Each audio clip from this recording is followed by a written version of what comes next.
ಕುಡಿಯುವ ನೀರು ಬರೀ ರಾಡಿ, ಗಂಗಾ ಸ್ನಾನ ತುಂಗಾಪಾನ ಎಂಬ ನಾಣ್ಣುಡಿಯಂತೆ ತುಂಗಭದ್ರಾ ನದಿ ನೀರು ಕುಡಿಯಲು ಶ್ರೇಷ್ಠ ಎನ್ನುತ್ತಾರೆ.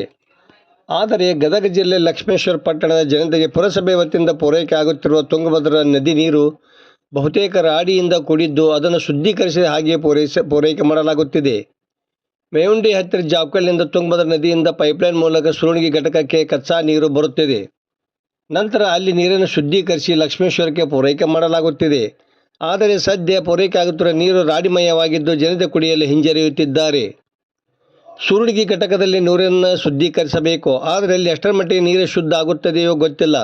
ಒಮ್ಮೆ ಪೂರೈಕೆ ಆಗಿರುವ ನೀರನ್ನು ಗಮನಿಸಿದಾಗ ಶುದ್ಧ ಮಾಡಿರುವ ರೀತಿ ಅರ್ಥವಾಗುತ್ತದೆ. ಮುಂದಿನ ದಿನಗಳಲ್ಲಾದರೂ ಪುರಸಭೆ ನೀರನ್ನು ಶುದ್ಧೀಕರಿಸಿ ಪೂರೈಕೆ ಮಾಡಬೇಕು ಎಂಬುದು ಜನತೆಯ ಆಶಯವಾಗಿದೆ. ಪಟ್ಟಣದ ಹೋಟೆಲ್ಗಳಲ್ಲಿ ರಾಡಿ ನೀರನ್ನೇ ಕುಡಿಯಲು ಕೊಡುತ್ತಿದ್ದು, ಕಲುಷಿತ ನೀರು ಕುಡಿಯುವ ಜನರಿಗೆ ರೋಗದ ಭಯ ಕಾಡುತ್ತಿದೆ. ಕಾರಣ ವೈಜ್ಞಾನಿಕವಾಗಿ ನೀರನ್ನು ಶುದ್ಧೀಕರಿಸಿ ಪುರಸಭೆ ಪೂರೈಕೆ ಮಾಡಲು ಕ್ರಮ ಕೈಗೊಳ್ಳಬೇಕು ಎಂದು ವಕೀಲರಾದ BS ಬಾಳೆಶ್ರಮಠ ಆಗ್ರಹಿಸುತ್ತಾರೆ. ನದಿಯಿಂದ ಪೂರೈಕೆ ಆಗುವ ನೀರನ್ನು ಶುದ್ಧೀಕರಿಸಲು ಮತ್ತಷ್ಟು ಕ್ರಮ ಕೈಗೊಳ್ಳಲಾಗುವುದು ಎಂದು ಪುರಸಭೆ ಮುಖ್ಯಾಧಿಕಾರಿ PK ಗುಡದಾರಿ ತಿಳಿಸಿದರು. ವರದಿ ನಾಗರಾಜನಿಗೆ, ಪ್ರಜಾಧ್ವನಿ, ಲಕ್ಷ್ಮೇಶ್ವರ.